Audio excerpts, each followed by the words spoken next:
Okay. Hi. ಹಾಗೆ. Very good. Good to see you on camera. First ನನಗೆ ನೆನಪಿದೆ first time ನೀವು join ಆದಾಗ. ಸೊ ನೀವು ನನ್ನ ಹತ್ರ ಎಲ್ಲಾ ಪ್ರಾಬ್ಲಮ್ಸ್ ನ ಶೇರ್ ಮಾಡ್ಕೊಂಡಿದ್ರಿ, ಏನೇನು ಫೇಸ್ ಮಾಡ್ತಾ ಇದ್ದೀರಾ ಎಲ್ಲಾನು ಶೇರ್ ಹ್ಮ್, ಹ್ಮ್. ಮಾಡ್ಕೊಂಡ್ರಿ. ಹೌದು. ಬಿಕಾಸ್ ನಿಮ್ಗೆ ಕಾಲ್ ಇತ್ತು ಅಲ್ವಾ, ಬೋನಸ್ ಕಾಲ್ ಕೂಡ ಸಿಕ್ಕಿತ್ತು, ಅದ್ರಲ್ಲಿ ಹಾ, ಎಲ್ಲಾನು ಶೇರ್ ಹೌದು. ಮಾಡ್ಕೊಂಡ್ರು ಅವರು. ರೈಟ್, ಅವಾಗ ನಾನು ಹೇಳಿದ ಒಂದೇ ಮಾತು, ಫೋಕಸ್, ನಿಮ್ಮ ಫೋಕಸ್ ಎಲ್ಲಿಗೆ ಹೋಗುತ್ತೋ ಅಲ್ಲಿಗೆ ಎನರ್ಜಿ ಫ್ಲೋ ಆಗುತ್ತೆ.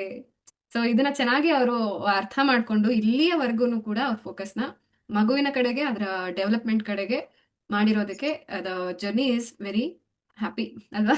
ಸೊ ಹೌದು. ನೀವೇ ಹೇಳಿ ನಿಮ್ಮ ಜರ್ನಿ ಬಗ್ಗೆ. ಹಾ ಮ್ಯಾಮ್, ಅದೇ ಫಸ್ಟ್ ನಾನು ಕನ್ಸೀವ್ ಆದಾಗ ಅಂದ್ರೆ ನಂಗೆ ಆಲ್ರೆಡಿ ಪ್ರಾಬ್ಲಮ್ ಇತ್ತು, ಫೈಬ್ರಾಯ್ಡ್ ಇತ್ತು ನನಗೆ. ಆ ಹೇಗೋ ನನ್ನ ಅದೊಂಥರ ಸರ್ಪ್ರೈಸ್ ತರ ನನ್ ಕನ್ಸೀವ್ ಆದೆ ಸಡನ್ ಆಗಿ. ಹ್ಮ್. ನಂಗೆ ಸಹ ಅದು ಗೊತ್ತಿರ್ಲಿಲ್ಲ. ಅಂದ್ರೆ ಟೆಸ್ಟ್ ಮಾಡ್ಲಿಕ್ಕೆ ಹೋದಾಗ ಪಾಸಿಟಿವ್ ಬಂತು. ಹ್ಮ್. ಆಕ್ಚುಲಿ ಫೈಬ್ರಾಯ್ಡ್ ಇದ್ರೆ ಈ ತರ ಎಲ್ಲ ತುಂಬಾ ರಿಸ್ಕಿ ಅಲ್ವಾ, ಆ ತರ ಹೇಳ್ತಾರೆ. ನಾನ್ ಡಾಕ್ಟರ್ ಹತ್ರ ಹೋದಾಗ ಅವ್ರು ಹೇಳಿದ್ರು, ಲೈಕ್ ಇದು ಗ್ರೋತ್ ಆಗ್ಲಿಕ್ಕೆ, ಮಗುದು ಗ್ರೋತ್ ಗೆ ಬಿಡ್ಲಿಕ್ಕಿಲ್ಲ. ಅಂದ್ರೆ ಫೈಬ್ರಾಯ್ಡ್ ಆಲ್ರೆಡಿ ದೊಡ್ಡದಿದೆ, ನೀವು ಫಸ್ಟ್ ತೆಗಿಸ್ಕೊಂಡ್ ಬೇಕಿತ್ತು ಮೊದ್ಲೇ ಅಂತ ಹೇಳಿದ್ರು. ಹ್ಮ್. ನಾನು ಕನ್ಸೀವ್ಸ್ ಆಗಿದ್ದೆ. ಹಾಗೇನೆ ಸರ್ಪ್ರೈಸ್ ಆಗಿ ನಾನು ಕನ್ಸೀವ್ ಆಗಿದ್ದು, ಪ್ಲಾನಿಂಗ್ ಆತರ ಏನಿರ್ಲಿಲ್ಲ. ಹ್ಮ್. ಸೊ ನಂಗೆ ಒಂದು ಟೆನ್ಷನ್ ಸ್ಟಾರ್ಟ್ ಆಯ್ತು, ಕನ್ಸೀವ್ಸ್ ಆಗಿದ್ದೀನಿ, ಈಗ ಮಗು ಸಹ ಇದೆ, ಜೊತೆಗೆ ಫೈಬ್ರಾಯ್ಡ್ ಸಹ ಇದೆ, ಅದು ದೊಡ್ಡ ಸೈಜ್ ಅಲ್ಲಿ ಇದೆ ಅಂತ ಫುಲ್ ಅದು ಒಂಥರ ಆಯ್ತು. ಮತ್ತೆ ಡಾಕ್ಟರ್ ಎಲ್ಲ ಕೆಲವರು ಹೇಳಿದ್ರು 5 ಮಂತ್ಸ್ ವರೆಗೆ ಮಗುದು ಗ್ರೋತ್ ಆಗ್ಬೋದು, ಮತ್ತೆ ಅದಕ್ಕೆ ಸ್ಪೇಸ್ ಇರಲ್ಲ ಅಂತೆಲ್ಲ ಹೇಳಿದ್ರು ಹ್ಮ್. ಗ್ರೋತಿಗೆ. ಆಗ ಆಪರೇಷನ್ ಮಾಡ್ಬೇಕಾಗುತ್ತೆ, ಫೈಬ್ರಾಯ್ಡ್ ನ ತೆಗಿಬೇಕಾಗುತ್ತೆ. ಅದೇನೋ ಒಂಥರ ವಿಚಿತ್ರ ಅನ್ಸ್ತು, 5 ಮಂತ್ಸ್ ಅಲ್ಲಿ ಫೈಬ್ರಾಯ್ಡ್ ತೆಗೆದು ಹೇಗೆ, ಮತ್ತೆ ಮಗುಗೆ ಏನೋ ಪ್ರಾಬ್ಲಮ್ ಆದ್ರೆ ಆತರ ಎಲ್ಲ ಕಾಂಪ್ಲಿಕೇಶನ್ ಇತ್ತು. ಆಮೇಲೆ ನೀವು ಸಿಕ್ಕಿದ್ರಿ ನನಗೆ. ಆಮೇಲೆ ನಿಮಗೆ ಅದೇ ಅದೇ ಕಾಲಲ್ಲಿ ನಾನು ಹೇಳಿದ್ದೆ ನಿಮ್ಗೆ, ಇವಾಗ ಹೇಳಿದ್ರಿ ಇನ್ನೇನ್ ಮಾಡ್ಲಿಕ್ಕೆ ಆಗುದಿಲ್ಲ ಆಲ್ರೆಡಿ, ಇನ್ ನೀವು ಫೋಕಸ್ ಮಗು ಮೇಲೆನೆ ಮಾಡ್ಬೇಕು, ಫೈಬ್ರಾಯ್ಡ್ ಇದೆ ಅಂತಾನೆ ಅದ್ ಮರ್ತ್ ಬಿಡಿ ಅಂತ ಹೇಳಿದ್ರಿ. ಆಮೇಲೆ ನಾನು ನಿಮ್ ಕ್ಲಾಸ್ ಜಾಯ್ನ್ ಆದ್ಮೇಲೆ ಅದು ಹೇಗೆ ಅಂತ ಗೊತ್ತಿಲ್ಲ, ಆ ಮಗುದು ಡೆವಲಪ್ಮೆಂಟ್ ಸಹ ಚೆನ್ನಾಗಾಯ್ತು, ಎಲ್ಲಾನು ಚೆನ್ನಾಗಾಗ್ತಾನೆ ಹೋಯ್ತು. ನಾನು ನಾರ್ಮಲ್ ಅಂತಾನೆ ನಾನು ಅನ್ಕೊಂಡಿದ್ದೆ, ಫೈಬ್ರಾಯ್ಡ್ ಇದೆ ಅಂತಾನೆ ನಂಗೆ ಅದ್ ಮರ್ತೇ ಬಿಟ್ಟಿದೆ ನಾನು. ಅದು ಫೈಬ್ರಾಯ್ಡ್ ಯಾವ ತೊಂದ್ರೆ ಕೂಡ ಮಾಡ್ಲಿಲ್ಲ, ಒಂಚೂರು ತೊಂದ್ರೆ ಮಾಡ್ಲಿಲ್ಲ. ಮಗುದು ಹೇಗೆ ನಾರ್ಮಲಿ ಎಲ್ಲ ಪ್ರೆಗ್ನೆಂಟ್ ವುಮೆನ್ಸ್ ಅದೆಲ್ಲ ಇದು ಪ್ರೆಗ್ನೆನ್ಸಿ ಇರುತ್ತೆ, ಅದಕ್ಕಿಂತನೂ ಚೆನ್ನಾಗೇ ಆಯ್ತು. ಯಾಕಂದ್ರೆ ನಂಗೆ ವಾಮಿಟಿಂಗ್ ಇರ್ಲಿಲ್ಲ, ಟಯರ್ಡ್ ಇರ್ಲಿಲ್ಲ, ಏನ್ ಸಹ ಇರ್ಲಿಲ್ಲ. ನನ್ನ ಹಸ್ಬೆಂಡ್ಸ್ ಹೇಳ್ತಾರೆ, ಅವ್ರು ಅನ್ಕೊಂಡಿದ್ರಂತೆ, ಅಯ್ಯೋ ಇವಳು ಹೇಗಪ್ಪ. ಅಂದ್ರೆ ನಾನು ಮೊದ್ಲಿಂದ ತುಂಬಾ ಹೆದರ್ತಿದ್ದೆ, ಏನೋ ಒಂದ್ ಓಕೆ. ಚಿಕ್ಕ ವಿಷಯ ಇದ್ರು ಹೆದರುದು ಎಲ್ಲದಕ್ಕೆ. ಹ್ಮ್. ಇವಳಿಗೆ ಪ್ರೆಗ್ನೆಂಟ್ ಬೇರೆ ಆಗಿದ್ದಾಳೆ, ಇನ್ನು ಇವಳು ಹೇಗೆಲ್ಲ ಮಾಡ್ತಾಳೆ ಅನ್ನೋದು ಓಕೆ. ಅಂತ ಹೇಳ್ತಾ ಇದ್ರು. ಅವ್ರು ಅದೇ ನೆನ್ನೆ ಹೇಳ್ತಾ ಇದ್ರು ಅವರು, ನೀನ್ ಬಿಡು, ನೀನ್ ಸ್ಟ್ರಾಂಗ್ ಆಗಿ ಇದ್ಯಾ, ಇನ್ 2 ಡೇಸ್ ಅಲ್ಲ ಇರೋದು, ಅದಕ್ಕೆ ಈಗ ನೆನ್ನೆ ಹೇಳಿರೋದು ಅವರು. ಓಕೆ. ನೀನ್ ಬಿಡು, ಸ್ಟ್ರಾಂಗ್ ಆಗಿದ್ಯಾ ನೀನು, ನಾನು ಅನ್ಕೊಂಡೇ ಇರ್ಲಿಲ್ಲ ನೀನ್ ಇಷ್ಟು ಸ್ಟ್ರಾಂಗ್ ಆಗಿರ್ತೀಯ ಅಂತ.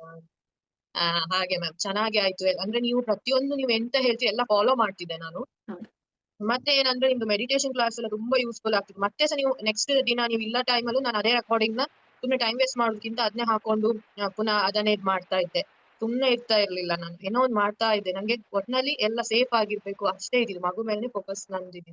ಸೊ ಮಗು ಡೆವಲಪ್ಮೆಂಟ್ ಎಲ್ಲ ಚೆನ್ನಾಗಿ ಆಯ್ತು, ಏನು ನಂಗೆ ಏನು ಪ್ರಾಬ್ಲಮ್ ಆಗಿದೆ. ಆದ್ರೆ ನಾ ಚಿಕ್ಕ ಚಿಕ್ಕ ಪ್ರಾಬ್ಲಮ್ ಇದ್ರು ನಾನು ನಿಮ್ಗೆ ಹೇಳ್ತಾ ಇದ್ದೆ, ನೀವು ಸಜೆಷನ್ಸ್ ಕೊಡ್ತಾ ಇದ್ರಿ.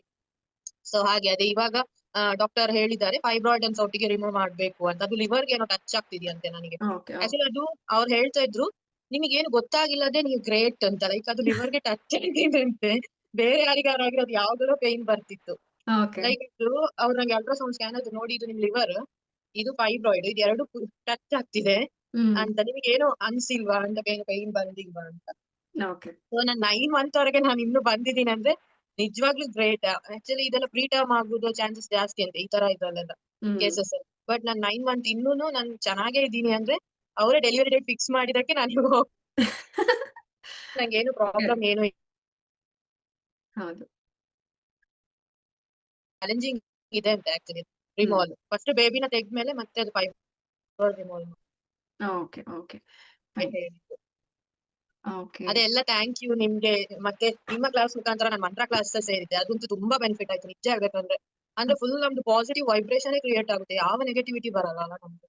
ಹೌದು. ಎಸ್. ಅದು ನಿಮ್ಮ ಮುಖಾಂತರನೇ ಆಗಿನಲ್ವಾ, ನಿಮಗೇನೆ ಥ್ಯಾಂಕ್ ಯು ಹೇಳ್ಬೇಕು. ಅವ್ರಿಗೂ ಹೇಳ್ತೀನಿ ನಾನು, ಎಸ್. ಪ್ರತಿ ಸಲ ಹೇಳ್ತಾ ಇರ್ತೀನಿ, ಅವ್ರು ಸಜೆಷನ್ಸ್ ಎಲ್ಲ ಕೊಡ್ತಾ ಇರ್ತಾರೆ. ಚೆನ್ನಾಗಿರುತ್ತೆ ಮ್ಯಾಮ್ ಆಕ್ಚುಲಿ, ಯಾರ್ ಬೇಕಿರೋ ಕಣ್ ಮುಚ್ಕೊಂಡು ಜಾಯ್ನ್ ಆಗ್ಬೋದು. ಹೌದು. ಹೌದು, ಖಂಡಿತ. So that is also very nice. And thank you so much share ಮಾಡಿದ್ದಕ್ಕೆ. ಎಲ್ಲಾನು ಓಪನ್ಲಿ ನೀವು ಹೇಳ್ಕೊಂಡ್ರಿ, ರೈಟ್? ಏನು ಚಾಲೆಂಜಸ್ ಫೇಸ್ ಮಾಡಿದ್ದು, ಹೇಗೆ ಓವರ್ಕಮ್ ಮಾಡಿದ್ದು, ಹೇಗೆ ನಿಮ್ಮ ಕಾನ್ಸಂಟ್ರೇಷನ್ನ ಡೈವರ್ಟ್ ಮಾಡಿ ಮಗುವಿನ ಕಡೆಗೇನೆ ಫೋಕಸ್ ಮಾಡಿದ್ದು, ಅದು ಇನ್ನೂ ಒಂದು ರೀತಿಯಲ್ಲಿ ಎಲ್ಲ ರೀತಿಯಲ್ಲೂ ಪಾಸಿಟಿವ್ ಆಗಿ ಹೇಗೆ ನೀವು just focusing on the positive things, just focusing on the action items, ಇದು ಎಸ್ ಆಗಿದ್ದು. ಮ್ಯಾಮ್. ಸೊ ಎಲ್ಲರಿಗೂ ಇದು ಲೆಸನ್ ಅಲ್ವಾ? ಕೆಲವೊಬ್ರು ಎಷ್ಟೋ ಜನ ಮಾಡ್ತಾ ಇದ್ದೀರಾ, ಕೆಲವೊಬ್ರು ಮಾಡದೇ ಇದ್ದವ್ರಿಗೂ ಕೂಡ ಇದು ಲೆಸನ್, ರೈಟ್? ಸೊ ಎಷ್ಟೋ ಜನ ಅನ್ಕೋತಾರೆ how to invest in all these things ಅಲ್ವಾ, ಎಷ್ಟು ಹೌ ಹೆಲ್ಪ್ಫುಲ್ ಇಟ್ ಇಸ್ ಅಲ್ವಾ, ಇದು ನಮ್ ನಿಮ್ಗೆ ಡಾಕ್ಟರ್ ಎಷ್ಟು. ಹೇಳಿದ್ರು, ಹಾ. ಲೈಕ್ ಫಿಫ್ತ್ ಫಸ್ಟ್ ಗೆ ಹೇಳಿದ್ರು ನಿಮಗೊಂದು 8th ಮಂತ್ ಅಲ್ಲೆಲ್ಲ ಪೈನ್ ಎಲ್ಲ ಸ್ಟಾರ್ಟ್ ಬಿಡ್ಬೋದು, ಮಗುದು ಗ್ರೋತ್ ಗೆ ತಡ್ಕೊಳಿಕ್ಕೆ ಆಗ್ಲಿಕ್ಕಿಲ್ಲ, ಫೈಬ್ರಾಯ್ಡ್ ಬೇರೆ ಇದೆ ಹಂಗೆ ಹಿಂಗೆ ಅಂತ ಎಲ್ಲ ಫುಲ್ ಎದುರಿಸಿದ್ರು. ಹ್ಮ್. ಏನು ಸಹ ಆಗಿಲ್ಲ ನನಗೆ ನಿಜವಾಗ್ಲೂ, ಅವ್ರಿಗೇನೆ ಶಾಕ್. ಓಕೆ, ಲೈಕ್ ಮಿರಾಕಲ್ ಅಲ್ವಾ. ಹೌದು. ಎಸ್. ಸೊ ಎಲ್ಲರೂ ಅಷ್ಟೇ ಇದನ್ನ ಲೆಸನ್ ಆಗಿ ತಗೊಳ್ಳಿ. ಓಕೆ, ಸೊ ನೀವು ಮನ್ಸು ಮಾಡಿದ್ರೆ ಏನು ಬೇಕಾದ್ರೂ ಮಾಡ್ಬೋದು. ಸೊ ಅದಕ್ಕೆ ಇದೇ example, great example. Okay, so live example ನಾನು ಹೇಳ್ತಾ ಇರೋದು. ರೈಟ್, ಅವರೇ ಹೇಳ್ತಾ ಇದ್ದಾರೆ. ಸೊ ಏನೇನೆಲ್ಲ ಕಾಂಪ್ಲಿಕೇಶನ್ಸ್ ಆಗಬಹುದಿತ್ತು ಆಯ್ತಾ, ಅದನ್ನು ಕೂಡ ಅವಾಯ್ಡ್ ಮಾಡಿದೆ. ರೈಟ್. ಸೊ ಅವರೇ ಈಗ ಎಲ್ಲದಕ್ಕೂ ಅವರೇ ಫಸ್ಟ್ ಡಿಸೈಡ್ ಮಾಡಿದ್ರು, ಓಕೆ ಸೊ ಇದಕ್ಕೆ ಒಂದು ಸೊಲ್ಯೂಷನ್ ಸಿಕ್ಕಿದೆ, ಏನಂದ್ರೆ ನನ್ನ ಕಾನ್ಸಂಟ್ರೇಷನ್ ಇಲ್ಲಿಗೆ ಹೋಗ್ಬೇಕು. ಸೊ ಪ್ರತಿ ಸರಿನೂ ನಾನು ಡೈವರ್ಟ್ ಆಗಬಾರ್ದು ಅಂತ ಅವ್ರು ಎಷ್ಟು ಕಾನ್ಶಿಯಸ್ ಆಗಿ ಪ್ರತಿದಿನ ಎಫರ್ಟ್ ಹಾಕ್ತಾ ಇದ್ರು ಅಂದ್ರೆ, ನಾನು ಟಾಸ್ಕ್ ಕೊಟ್ಟಿಲ್ಲ ಅಂತಂದ್ರೆ ನನ್ ಕೇಳಿ, ಮ್ಯಾಮ್ ಇವತ್ತು ಕೊಟ್ಟಿಲ್ಲ ನೀವು ಟಾಸ್ಕ್, ಕೊಡಿ ನಂಗೆ ಅಲ್ವಾ. ಸೊ ಎಲ್ಲರಿಗೂ ಟಾಸ್ಕ್ ಕೊಡಿ.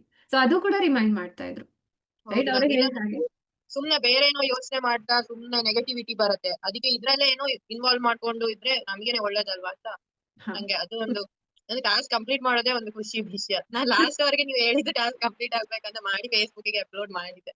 ಹೌದು. ಇನ್ಮೇಲೆ ಮಾಡ್ಲಿಕ್ಕೆ ಆಗಲ್ಲ, ಅದಕ್ಕೆ ಅದೊಂದು ಇರ್ಲಿ ಡಾಕ್ಯುಮೆಂಟೇಶನ್ ಅಂತ. ಹೌದು. ಸೊ ಯಾವಾಗ ಬೇಕಾದ್ರೂ ಮತ್ತೆ ನೀವು ವಾಪಸ್ ಬಂದು ಆ ಗ್ರೂಪ್ ನ ನೋಡಿದ್ರೆ ನಾನು ಹಾ. ಮಾಡಿದ್ದು ಎಸ್ ಮ್ಯಾಮ್, ಅಲ್ವಾ, ಅದಕ್ಕೋಸ್ಕರ. ನೋಡಕ್ಕೆ ತುಂಬಾ ಖುಷಿ ಅನ್ಸುತ್ತೆ. ಬಿಕಾಸ್ ಹೌದು, ವಾಟ್ಸ್ಆಪ್ ಅಲ್ಲಿ ಮೇ ಬಿ ನಾವು ಡೇಟಾ ಲೂಸ್ ಮಾಡ್ಕೋಬಹುದು ಅಥವಾ ಎಲ್ಲಾದ್ರೂ ಕಳ್ದು ಹೋಗ್ಬೋದು, ಬಟ್ ಫೇಸ್ಬುಕ್ ಡಿಲೀಟ್ ಅಲ್ಲಿ ಎಲ್ಲ ಆಗ್ಬಿಡತ್ತೆ. ಹೌದು. ಎಸ್. ಸೊ ಅದು ಪ್ರೈವೇಟ್ ಗ್ರೂಪ್ ಕೂಡ ಆಗಿರೋದ್ರಿಂದ you can feel hmm. Free. ನಮ್ಮ ಇವರೇ ಇರ್ತಾರೆ, ಎಲ್ಲ ನಮ್ಮ ಕ್ಲೈಂಟ್ಸೇ ಇರ್ತಾರೆ, ಎಲ್ಲರಿಗೂ ಗೊತ್ತಿರುತ್ತೆ same vibration, same frequency, same mind set ಇರುವಂತವ್ರು, ಲೈಕ್ ಮೈಂಡೆಡ್ ಪೀಪಲ್. ಅದಕ್ಕೆ ಮತ್ತೆ ಒಂದು ಬ್ಯೂಟಿ ಏನಂದ್ರೆ, ವಿ ಡೋಂಟ್ ಜಡ್ಜ್ ಎನಿಬಡಿ ಅಲ್ವಾ. ಸೊ ಹೇಗಾದ್ರೂ ಮಾಡಿ, ಒಟ್ಟು ಮಾಡಿ, ನೀವು ಮಾಡೋದೇ ಖುಷಿ ಅಲ್ವಾ. ನಾನು ಇನ್ನೊಂದು ಎಕ್ಸಾಂಪಲ್ ಹೇಳ್ತೀನಿ. ಸೊ ಯಾರು ತುಂಬಾ ಫೇಮಸ್ ಸಿಂಗರ್ಸ್ಗಿಂತನೂ ನಮ್ಮ ಮಗುವಿಗೆ ನಮ್ಮ ವಾಯ್ಸೇ ಇಷ್ಟ ಆಗುತ್ತೆ, ನಮ್ಮ ವಾಯ್ಸೇ ಬೇಕಾಗುತ್ತೆ ಅಲ್ವಾ. ನಮ್ಮ ವಾಯ್ಸ್ ಕೇಳಿದ್ರೆ ಮಾತ್ರ ಅದು ಸುಮ್ಮನೆ ಆಗೋದು.